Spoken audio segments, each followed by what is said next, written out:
Mate, the hype with this countdown is so real. It's like something magic's happening. You get the countdown and that's magic. Anyway, how are we doing, troops? Welcome back to TSF Live number 2, which is the second live show. I've got Dev with me today. Dev was on the podcast yesterday. Dev, how you doing, mate? Doing great, mate. I must apologise to all headphone users because my eardrum has almost exploded with the intro, but it's good.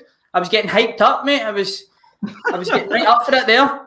I know, it's just got to get everyone absolutely buzzing. And we've got a TSF debut as well. People are going to see Ryan's name in the corner and go, that's not fucking Ryan. He's not got the specs. But we've got Ryan McGinley joining us for his debut. Ryan, nice to have you here, son. Thank you very much. Thanks for having me. I'm buzzing. I was buzzing too with the countdown. I was doing shadow boxing in the corner there. I was like, brilliant. So, yeah, we've got an interesting day in Scottish football. Obviously, there's Premiership games tonight. Celtic and Rangers both in action.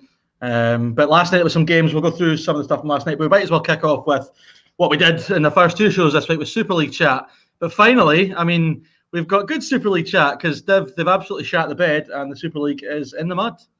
They have indeed. I think there's only 3 clubs still involved, so good luck to them. Football's alive. Football's alive, troops. It is. I think.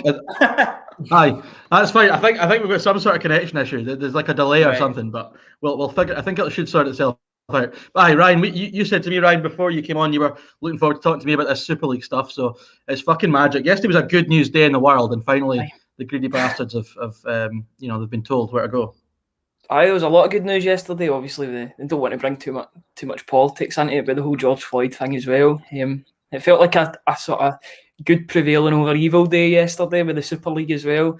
Saw the Chelsea fans celebrating, but I don't think these clubs should be like celebrated for dropping out because they did leave in the first place. So it doesn't look too good still.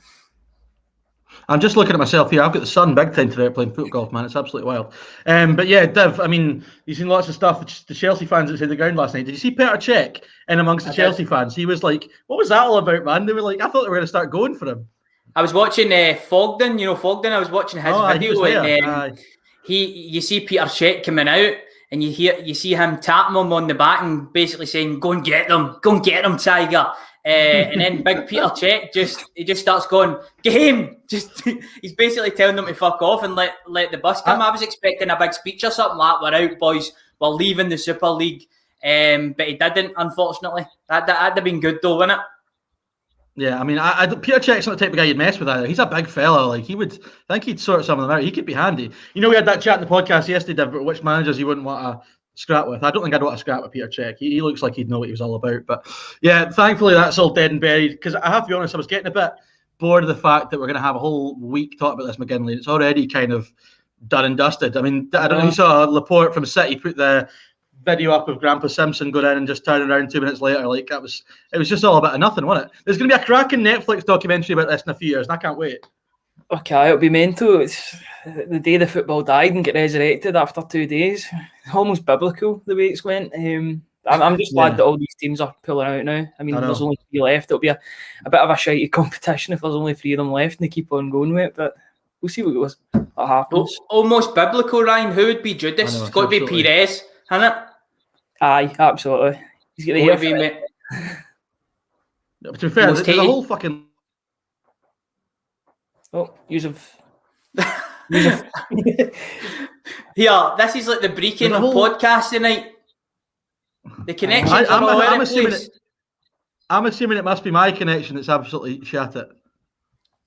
It's definitely Kiowa broadband from the David and Ryan household. It's absolutely... I mean, I'm just glad that this didn't happen in the first show. The first show went off without a hitch. It was absolutely perfect. Now the second one is absolutely knackered it. We've just got to kind of hope that we smash through it. But, right, I have to be honest, there's loads of arseholes in the chat, especially this arsehole, as you'll see on screen, who want us to talk about Jose... Can you kick off with us? Do you think Jose Mourinho will be the next Celtic manager? No, I don't think so. I think it's nice to dream about that sort of stuff. Me and Ryan were talking about it last night, thinking about the scenes that would happen if Jose Mourinho was in charge. But nah, I don't see it. He might go to maybe a Porto or something. He might go back to Porto or somewhere in Portugal, or maybe even an international job. But I don't see him coming to Celtic. Could you imagine him with the referees up here? Oh, Mate, it's wild. Like, it's going to be one of those rumours that it came up last time the job was available. And what I find funny about this, Dev, is you get Celtic fans that go, nah, I wouldn't take him. As if, like, they're going to turn down Jose Mourinho. It's absolutely fried. I know, he's one of the greatest managers of all times. Like I was saying to you yesterday, after we filmed the podcast, when he was on Sky Sports and he's talking about football, the rest of the pundits are just staring at him. So obviously he knows exactly what he's doing. He knows what football's all about. He knows it like the back of his hand. But unfortunately for him, stuff isn't going too good in the old managerial front at the moment. Celtic, I don't know. Maybe if they were in the Super League, it's all about money in it, to be quite honest. Because you can't argue that Celtic are a big club, but it's money at the end of the day, innit? And we just don't have the finances up here to bring somebody like that up the road. I mean, Jose Mourinho doesn't know the city, so I mean, you can already write him off. He doesn't know the city. I was going to say that, you know. Mate, but he's not qualified. But yeah, there's a couple of things in here tonight. We've got CJ saying more chance of Ryan being the next boss. I mean, yeah, that would be interesting. I'm not sure. That would very much be the specky one in the dugout, obviously. But yeah, talking about the Celtic managerial thing, I'll bring me on to Peter Grant. Obviously announced he was leaving Alloa today. McGinley, I'll come to you on this because there's been some rumour that Eddie Howe and Peter Grant, old teammates, that potentially, if Mr. Howe was to take over, Peter Grant would be his number two or just part of the coaching team. Any truth in that, do you think? I'm not sure. I know that Eddie Howe's got quite a good relationship with Peter Grant. The two of them played at Bournemouth together. Peter Grant was in the twilight of his career, and I think Eddie Howe was just starting, or maybe in his mid-20s when that was the case. But I did do some digging, and I did see that there was an article that said that Eddie Howe, one of Eddie Howe's biggest influences was Peter Grant in the later part of his career. That must have been about 2010, 2009, because it was one of those old BBC pages. There was no pictures on it at all. I was like, this is ancient. But I think there is some truth to it. Maybe that he's left Alloa. Maybe there's something in that. Maybe the wheels are in motion with that. But he'll want some redemption, Peter Grant, after the Tony Mowbray year. So maybe he'll see this as a second chance. And Dev, it's a mad one because obviously he's got Alloa relegated this season, but he's in a phenomenal job at Alloa. I mean, they've been punching above their weight for years now. What a job he's done there. And, you know, he'll pick up, if he doesn't get involved in that setup, he'll pick up a job in the Championship again, I would have thought.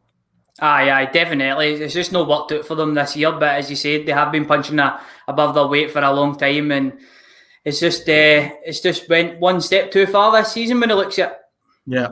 And that wasn't the only managerial change today. Obviously, there were some games last night. Falkirk were beaten by Peterhead, which obviously was very, very pleasing. I enjoyed it immensely. I would quite happy for that to continue, those sort of results. But Falkirk have sacked their management team, David McCracken, Lee Miller. Now, dual managers, have they ever worked? Can anyone in here think of a situation where dual managers have had success? Dev, I can't think of any.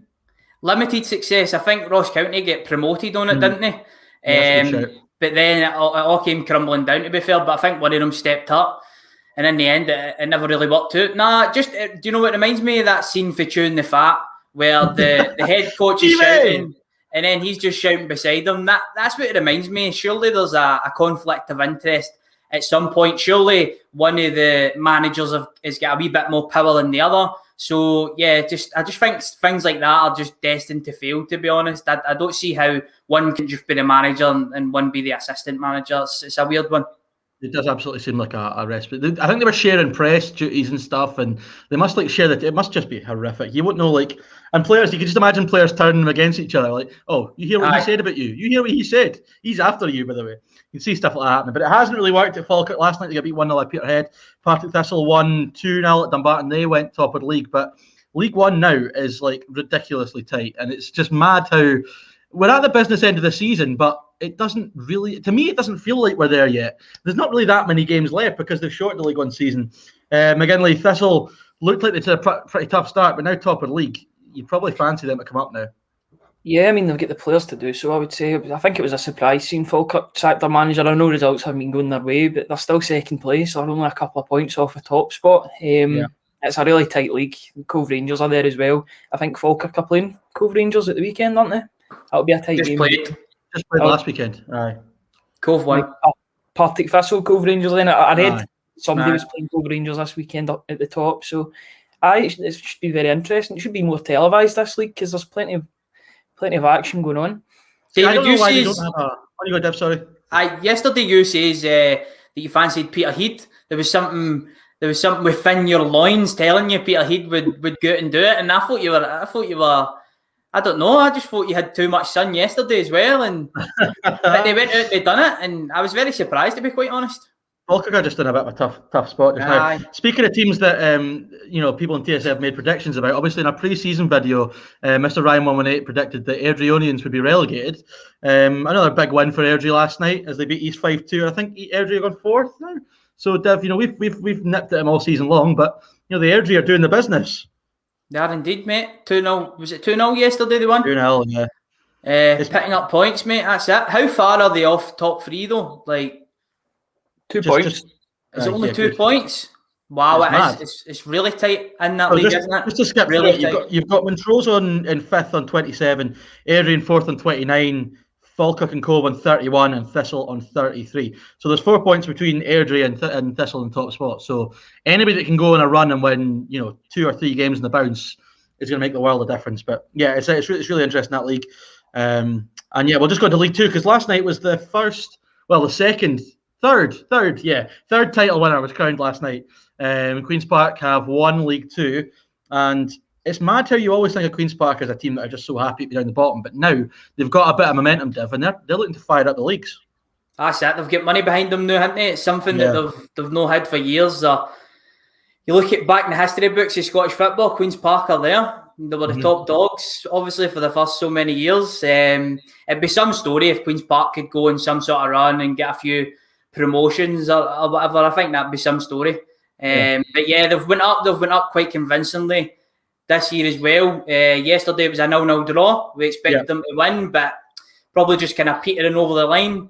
But that's it. They done the business, and they'll be in League One next season. So it'll be interesting to see who they bring in as well. Because as I said, they have got a wee bit of money behind them now. So we'll see. Yeah. Again, just everyone in the comments, fire any questions you've got for us as we go out through the show.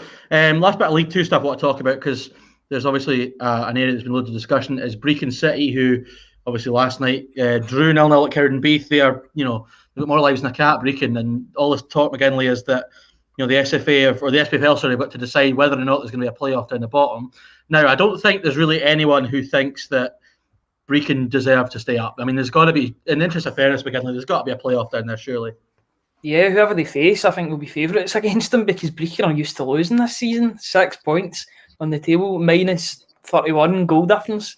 They'll get used to getting beat this season, and obviously it's a difficult area to get players in terms of the location and that.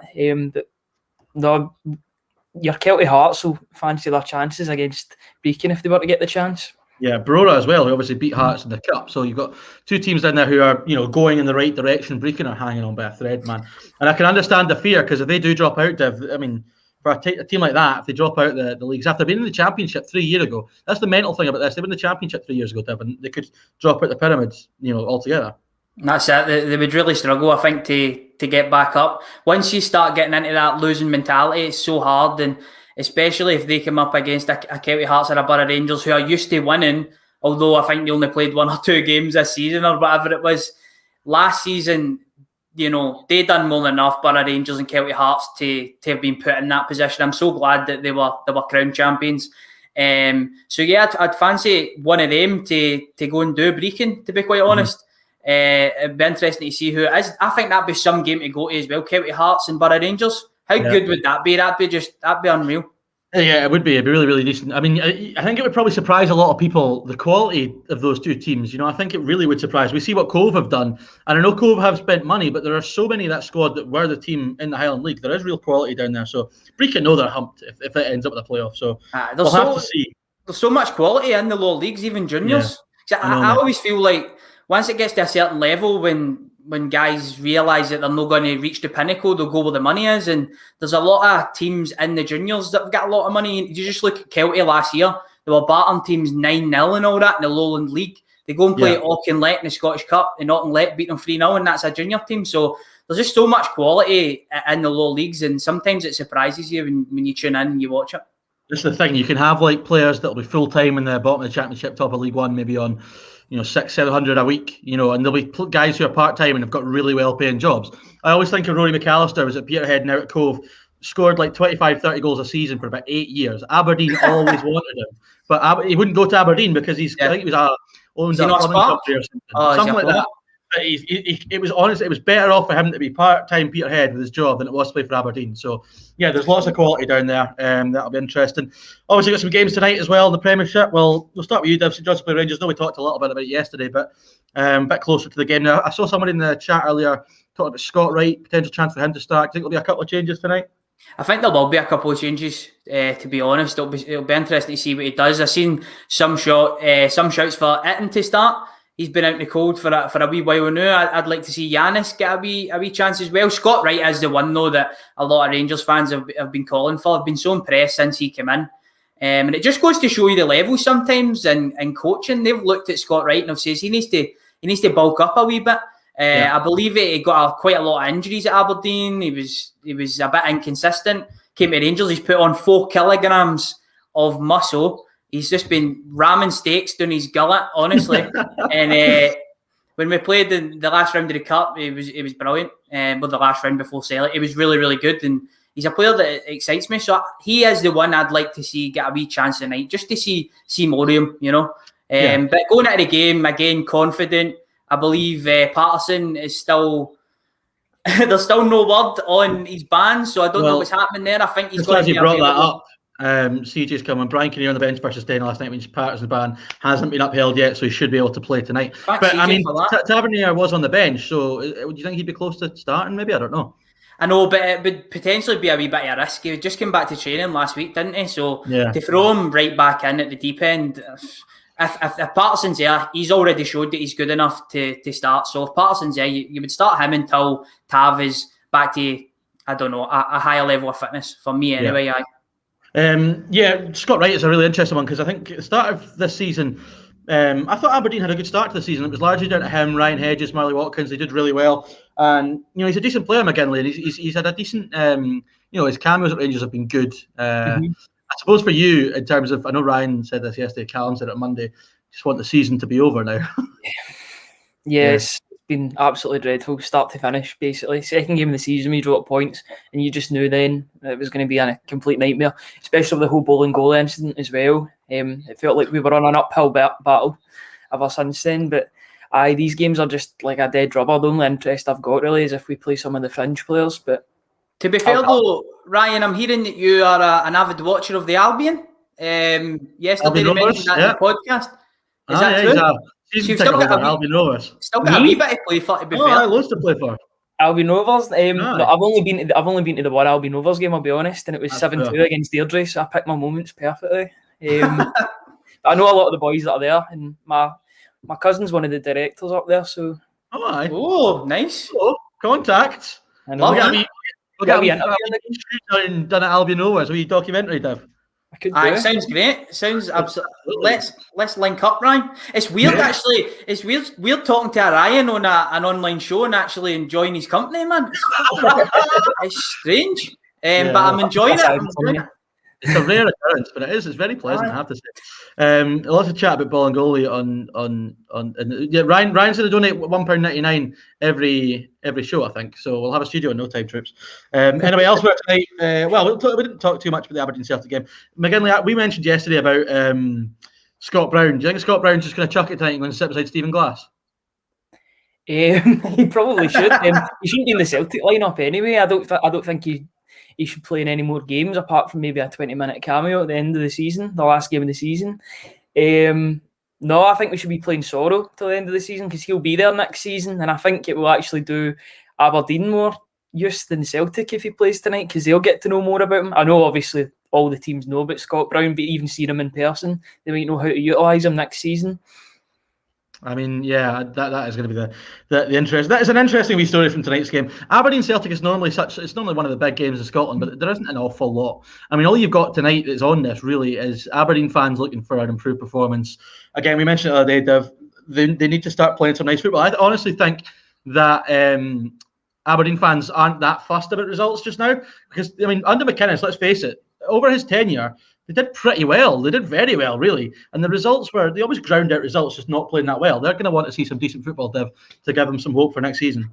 Do you want to hear a stat that might absolutely blow your socks off? Derek McInnes get the second best win percentage of any Aberdeen manager in history in the league. There you go. Mad, isn't it? Who's number one, Sir Alex? I believe it is Sir Alex, aye. Are you just guessing?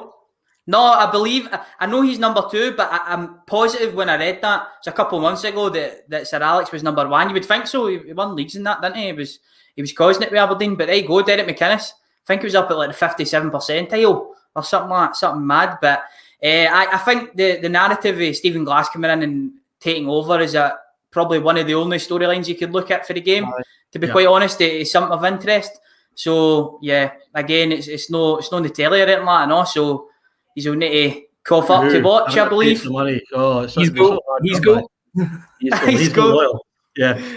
Got a £5 super chat from Joseph Cole. Joseph, thank you very much, mate. And a good question. And I'm actually going to throw it to one of you two because I have to confess, and I'm hoping one of you two can help me here. I haven't done a great deal of research into this. I've just Googled it now. Dev, do you know what this is all about, this 50+1 rule? No, mate, I just see the number 50 and Oz Hanky is 55. I think it's a German thing, right? Where the ownership, is it to do with they're not allowed to own more than 50%? If I'm right, that the club have to be owned 50% and one share by a fan group. So ultimately, a fan group or something always have total control. It stops owners coming in and taking over. Now, I think I'm right on that. Somebody in the chat can back me up with this. But I mean, the fan ownership is obviously a big thing. There's lots of clubs in Scotland that are doing it now. There's lots of talk that in England they're going to need to protect the sort of. I mean, you see what's happening with Liverpool, Man United, and stuff like that.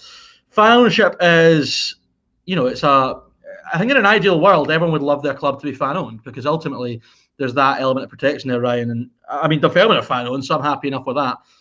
I mean, I don't know if in Scotland it's something that is as important because we're less likely to fall victim of stuff like the Super League stuff they get in England.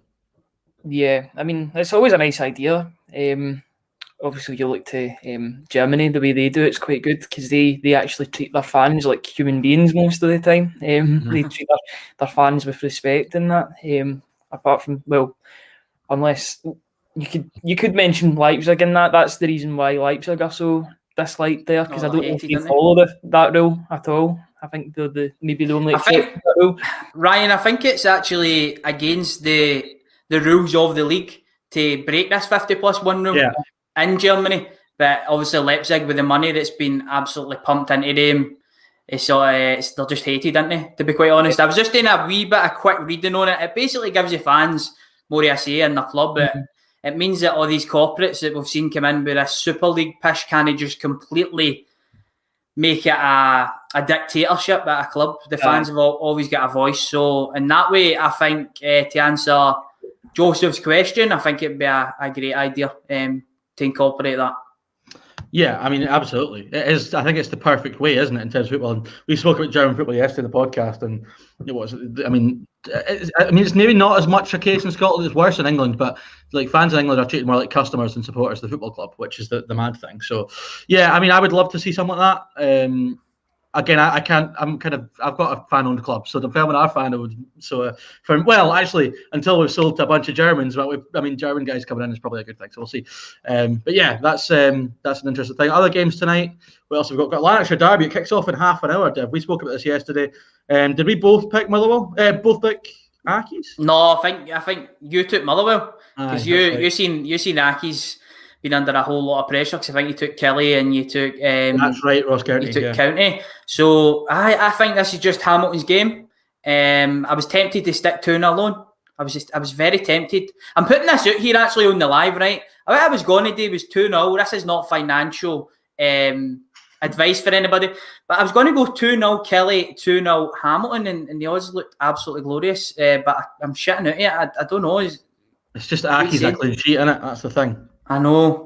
But they love against Motherwell, what we said. So I suppose. It is an interesting one.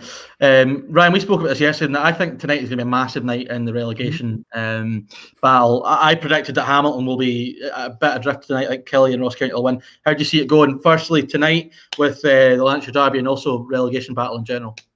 It'll be very interesting. I mean, they're still. Well, there's 11 points between the two, but Hamilton got the better of them last time, so it'll be really interesting. Maybe Motherwell will be out for revenge. I can only really see Motherwell winning this game because, they've been a wee bit up and down since Graham Alexander came in, but I can see them doing the business tonight. They've got too much firepower up front. What's the chat saying? What did the fans say? Who's going down? I was going to say, let's get some predictions. Aldo's saying 3-0 Hamilton, and they will stay up. Kelly will go down. Oh yeah, I'm not sure. See, I just think I said it yesterday. Lafferty for me makes such a difference. I just think he'll drag them through. Goal scorers are absolutely vital. We saw it when Bruce Anderson first came into Aki's and hit a bit of form. It looked like he'd pull them out. It's not really happened since then for them. But I don't know, Dev. I mean, I certainly think the Lafferty factor will protect Kelly. He's been brilliant since he came in. It's just about keeping him fit. It took him a couple of weeks to get him back to fitness. Is he at 100%? I don't quite know.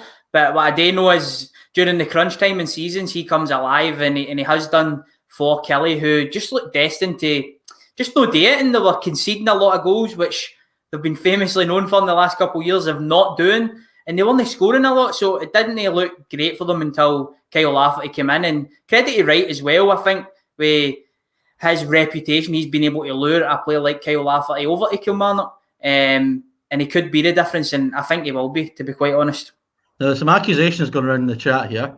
I'd just like Ryan to respond to that, because this is very much a family show. Now, if you've watched the Celtic the Thunder, you know that Ryan's been kind of trying to get me to get like a Monster sponsorship. And yes, I know it's bad for you, but it keeps me awake during the day. So, I mean, yeah. Do you remember Jeremy Lynch did that at the Wembley Cup? Do you remember that? Anyone see that? I don't know. Maybe it's just me that watched that. I seen that, mate. That was huge news. Swaz Lynch. Oh, Swaz Deckers. We should just start calling him out. There was a period in time on YouTube where you just had to put his name in a title and you had like 40k views.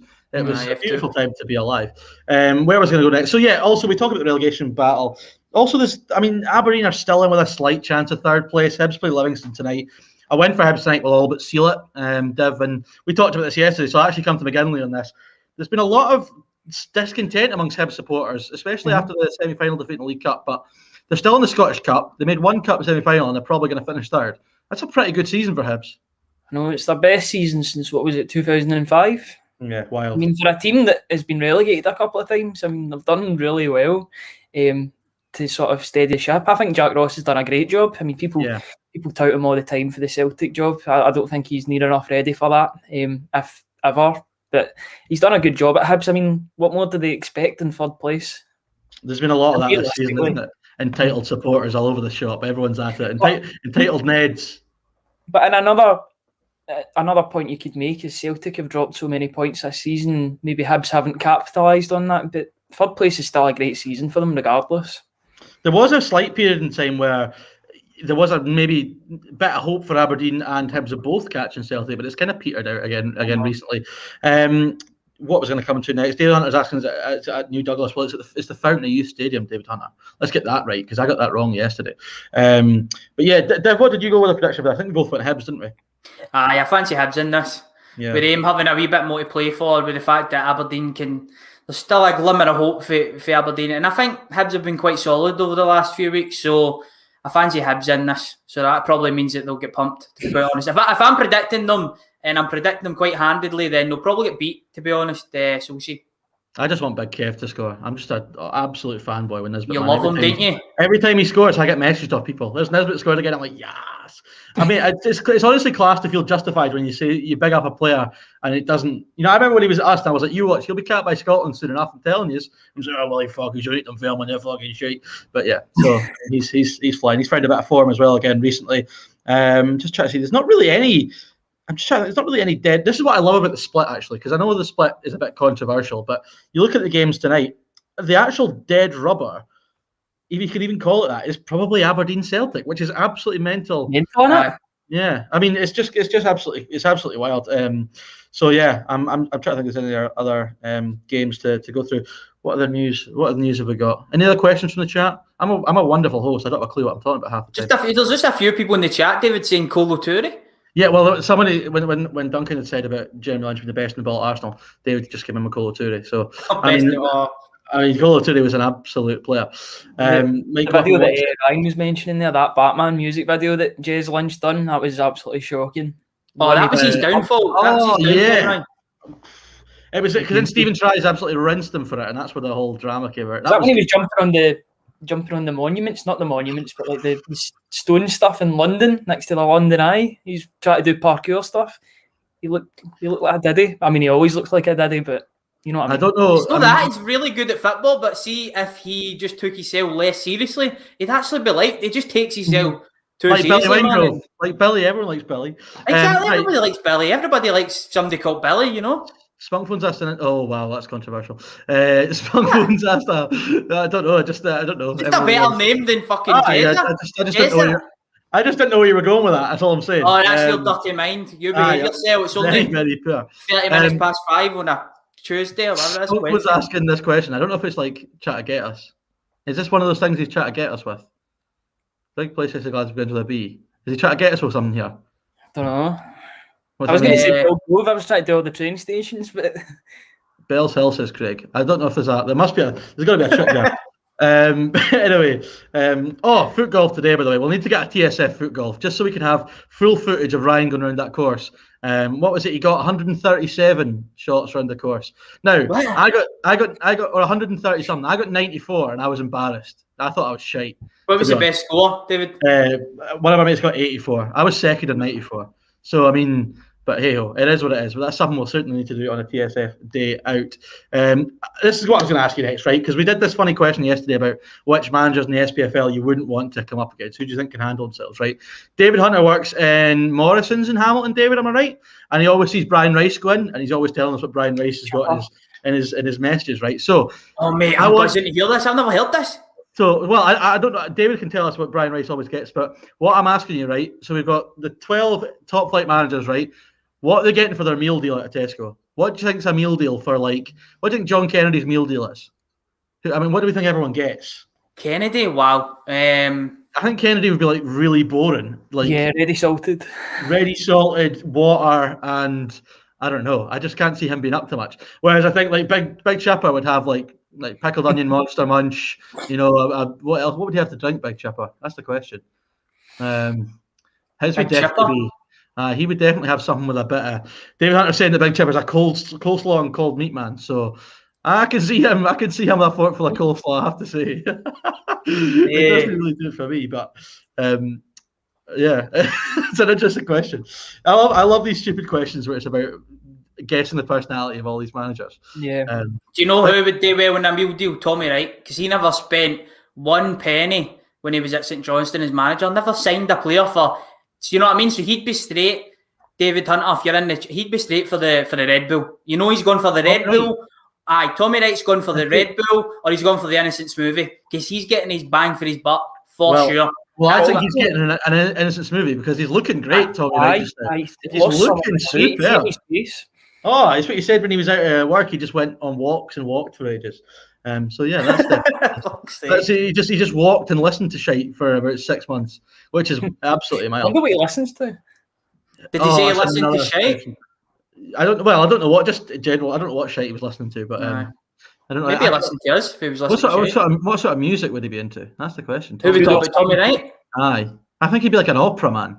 Opera, big Pavarotti. Aye, a wee bit of like, or something like what's his face? What's the name of the old guy I was thinking? He was on Eurovision once. Engelbert Humperdinck. He'd listen to him. There you go. That's what Tommy Wright would listen to. Dubstep, says Aldo.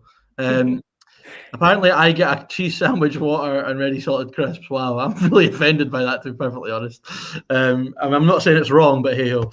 Anyway, I'm trying to think what else we've got to cover, guys, because I'm just sitting here filling time with shite now. What's on this weekend? We've got another round of fixtures this weekend. Just read some of the comments, man. What are they saying? It's all kicking off. Big Dom's in the chat. Big Dom's in the chat. Yeah, Tommy Wright likes country music, says Duncan McGregor. We're giving Tommy Wright a lot of attention. Tom's got a bone to pick with me, he said. Because I that tweet last night that I put out that I called Dominic Mackay Big Dom, and he's like, no, there's only one Big Dom. Now, I don't know if this is Ryan McGinley or Ryan Fitzsimons is naming this up, but it's an interesting comment, right enough, I have to say.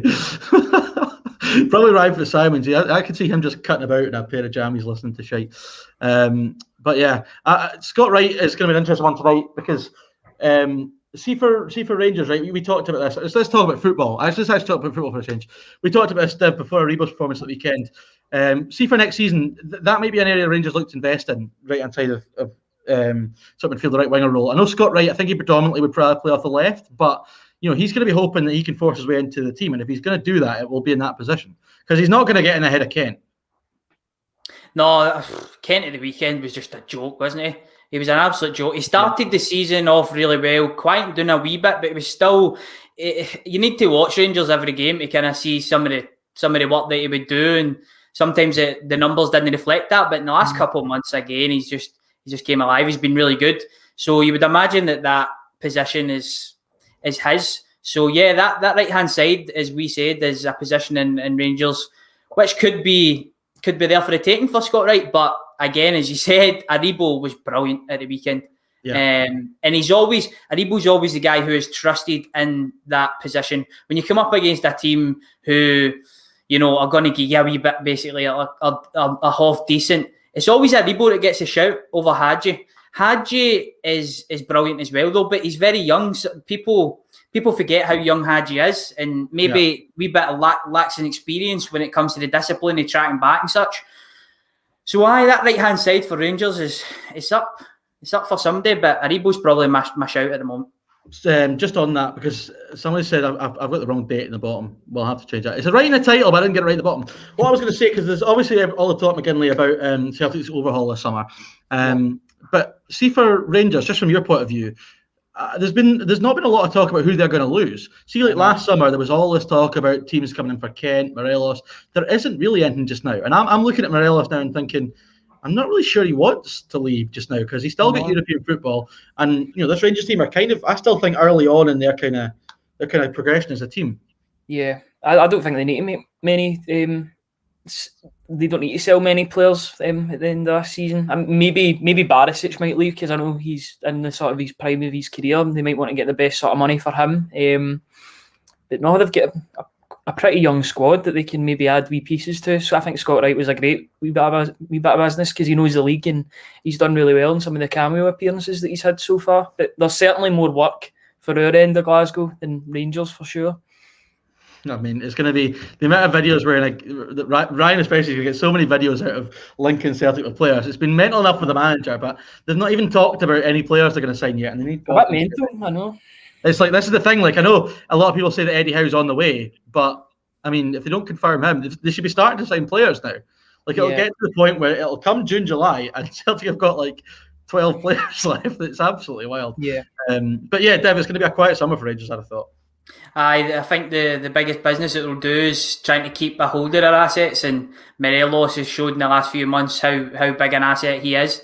CJ was in the chat just saying about his family settling in. I think that's been a big factor, and I believe he bought himself a big gaff. He's moved out of his flat, and he's moved into a big belter of a gaff. So hopefully Morelos is here to stay, because there was a lot of talk throughout the season, different players taking over his position in the team, but he just gives you something different. And I think defenders would rather play against other players than Alfredo Morelos, because he's a constant nuisance. He's the type of player where he's going to constantly be on the centre halves, and they're going to hate playing against him. Yes, he might miss a couple chances, but in the end, he always comes good. And when it came to the crunch towards the end of the season, he came good. He scored some massive goals for Rangers.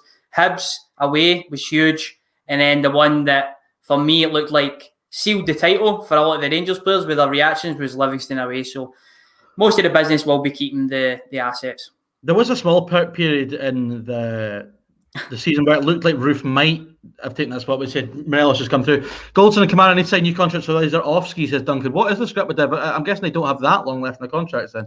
Well, there's been a lot of talk about Glenn Kamara getting offered a new contract. Gerrard even spoke about it in the media months and months ago. Months ago, I remember hearing that. We obviously signed Glenn Kamara for Dundee, so I can't imagine that he was on too much a lucrative deal, and his performances have definitely shown that he probably does deserve a new contract. How much was it you signed him for again? Because nobody ever mentions it. I don't know. I couldn't tell you. Ryan, do you want to? You go to... It's 50 grand. 50 grand. Yeah. Just something I heard that before. I remember Celtic were linked with him at the same time, or maybe the transfer window before, but we signed Malumbu instead. Unlucky. Malumbu was good in his day, but obviously with Glenn coming up, I remember watching him when we were playing Dundee. It was a game where Kenny Miller scored against us. Great. Yeah. And he just bossed it. He was superb the full game, and of course that caught the manager's eye, and he went out and got him for a bargain price. But with the Euros coming up as well, I think it will be imperative for Rangers to go and give him a new deal. I think he deserves it. I'm not quite sure on the Goldson thing. I've not looked into it, but if somebody's saying it in the chat, I'd imagine he's coming close to the end. He's got left as well. 2 years is not too bad, to be honest. No, especially when I play at Goldson's age. Like, I can understand it more with Kamara when he's that bit younger and he's got lots of good years ahead of him. But this is Goldson in the peak of his career. We also signed Goldson for a Premier League team, so he would have probably got a better deal than what Kamara's on the new. And I think that comes into effect when teams are coming in to try buy players. So show them up. Please. This is a really good point, Duncan McGinley, because can't make the same mistakes Celtic with Edward and I'm assuming that means in regards to contracts running down. That is such a sign of a bad manager. You see it with Arsenal all the time, right? It happens to Arsenal all the time down south, where getting your players on long-term contracts is business that fans don't go really mental for, but that is just as important as any new signing is ever going to be, is to get your big players on board. And you're going to hope that Dominic Mackay will be more astute in these things than Peter Lawwell's been in recent times. Yeah, absolutely. You're hoping with this new, what do you call it, CEO and director of football, that they'll be able to get these things over the line a wee bit more. I think it's been a problem this season with Edward, I would say. I think we should have signed him up to maybe another year's extension or something. Maybe give him a couple of thousand in wages. Maybe he would have been more up for this season. I know he's had like 20 goals and he can't be like the main scapegoat for the season, I would say, but it would have helped if we had him on a wee bit more money, and then another year, because we've lost a year of value, and he'll be worth 10, maybe 15 max in terms of millions. The whole Edward situation is mental to me because, again, as you said, it's 20 goals he scored. Do you feel like, Ryan, to ask you a wee question, do you feel like he's became maybe a wee bit of the whipping boy because he was so good? Because 20 goals for a striker is still decent. I think a lot of the problems of lay at the back for Celtic. Do you think he is becoming a wee bit of a whipping boy at the moment? Absolutely. I think he's one of the biggest scapegoats at the club. I think there's been other culprits that have been worse this season, especially at the back. You could say Shane Duffy's a large part of it. I know he's probably my favourite Celtic player. Some of the signings have been a bit ridiculous, and then some of the players just haven't turned up this season. Maybe with McGregor, in his case, I think he's bummed out this season completely. You've seen the mental toll, maybe the physical and mental toll of playing 60 games a season. Maybe this was a season too much for him, or a season too far. Cal McGregor's definitely one. I mean, you see it. He's such a brilliant player, and I know you're a fan of him, Deb, but I think we're both in the same opinion that I've watched him a few times this season, and Ryan's right. He just looks absolutely knackered. I mean, the boy's played more football than anywhere else over the last 4 years. He never gets a break, club or country. And ahead of the Euros, I was kind of hoping that he might get a break with Celtic. That's obviously not going to happen. He's just far too important. But with Ryan Jack now not making the Euros, Deb, Cal McGregor becomes even more important for Scotland. I think he does. He definitely will slot back in, because I think McTominay will fall back. But what I'd be looking for Cal McGregor, and Ryan, you'd probably be able to tell me a wee bit more here, is I was under the impression, Ryan, McGregor was the type of player who's going to go and get on the ball and make things happen. Is that what he could offer Scotland, or is he better further forward? Because I'm watching him this season, and it looks to me like he probably is better a wee bit further forward. I think Scotland are really needing that player in the middle that does go and get on the ball. Do you think he can do that? Potentially, because and just dictate the play.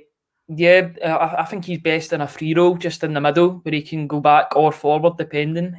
That he is better going further forward. I feel like he does. He sort of babysits Brown a wee bit. He has done this season. I think he's been held back. And I mean, Scott Brown's a legend of the club, but he's shown it this season that he can't be a first team starter anymore. And I'm sad that he's leaving, but at the same time, I'm kind of glad, because we can get that sort of clean break in terms of the midfield, and maybe Cal McGregor can get a bigger role in that midfield and get back to his best. But with John McGinn playing a sort of further forward role, it's going to be interesting to see where McGregor plays. Yeah, it's an interesting one. I think that everyone's talked about the players that are going to leave Celtic. My thing would be is the players that haven't been rumoured of the move away, really. So, I mean, what if someone from down south comes in and says, right, there's £10 million for David Turnbull? You know, that is going to really test Celtic's nerve this summer. One final thing on Celtic and Rangers for me on is, Dev, I don't know if you saw this, but Ryan, you will have seen this. What about Dominic Mackay turning up to Celtic Park yesterday with the blue motor, the blue suit, the blue tie? The Daz were raging at that. Yeah. Mate, I wasn't going to bring it up. I was actually thinking about it about 5 minutes ago, but I went with the Edward question instead. Listen, at the end of the day, it doesn't really mean anything, but it's just a bit mad. It's obviously just what he's used to wearing the SRU. Probably, aye. That's probably what he's used to wear. Has he got a big blue BMW in the back and all? It was a bit mad, you know. If the shoe was in there, I wouldn't be expecting a Rangers board member to be coming out like that. But the Rangers board they all wear a similar attire. I don't know what it is at Celtic, where you just wear what you want of it. I don't know if because he was wearing a green tie the day before in the Celtic Rangers game, so maybe it was just in the wash, Ryan. Maybe he had to go to Dalmarnock. I think Dalmarnock Tesco's, mate. Dalmarnock Tesco's. There was only blue ties left, I reckon. I think someone stitched them up at Slater or something. Right, final talk of what I want to bring up, because it's something we've not really talked about in TSF, and Craig's just chucked his name in. I don't know how much you boys have been following Ryan Gauld this season over in Portugal, but he is having a wonderful season over there. I mean, I've heard a lot of people tipping him for Scotland and stuff. I've not really been that convinced. But Div, he's turned into a right good player down there. Well, he always had the potential, didn't he? When we seen him at Dundee United years ago, he was unbelievable, and I think he was only 19 at the time. He goes to Sporting Lisbon, he signs for their second team. I only found out recently that he didn't sign for Sporting Lisbon, it was actually the second team that signed him. And he played for them for a while, went out on loan, then they ultimately sold him, and he seems to be having a really good season. I'd be lying if I told you that I've seen him once this season. The only thing I'm going off, with my opinion, is when he went to Hibs on loan. Was it a year ago or 2 years ago? And he didn't really get a game, so I don't know. It's such a tough one. I'd need to see him. And obviously, he's the captain of his team as well, which I think is strange. Obviously, a foreign player, but over there being a captain is quite a big one. But he's definitely a player that is going to be room for the Scotland squad for the summer anyway. And with those extra 3 spots, he will definitely. Rangers team is out. We'll quickly get that up, Div, shall we? So we'll get your live reaction to that. Also, final, just in the Scotland squad, Lyndon Dykes McGinley is absolutely flying for QPR just now. On flames. Banging them in. It's funny that Shea Adams comes into the team and then all of a sudden Dykes starts scoring. So it's a good sign for Scotland going into the summer anyway. But I think he's more than his goals. It's just his hard work and he's bullying of defenders. I know that firsthand with obviously Julian's battles against him last season. But he's definitely a good addition to the squad. Well, it's a very interesting team selection. I'll run it through quickly. We'll get Div's reaction. So, John McLaughlin's in goal for Rangers tonight, which is interesting. James Tavernier is back in from the start. Connor Goldson and Jack Simpson also start, which is interesting. Barisic on left back. Kamara Davis and Hadji look to be the 3. Or maybe we'll come to that in a minute. Maybe a different formation. Scott Wright starts, as well as Kemar Roof and Cedric Heaton. Div, what are you making of that? Mate, that is naughty. I'm looking forward to this now. It was a dead rubber. Rangers are chasing to be undefeated, but as I've already said, I'm not too hanged about that.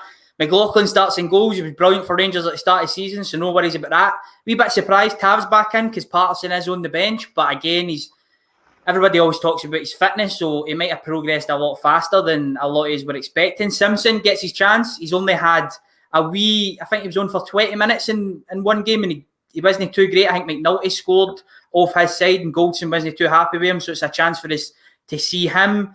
The midfield 3 looks to be Kamara, Davis and Hadji if he's going with a similar formation that he usually does. So again, everybody talks about Hadji in the 10 role and he has got that vision, so he has a chance to show that today.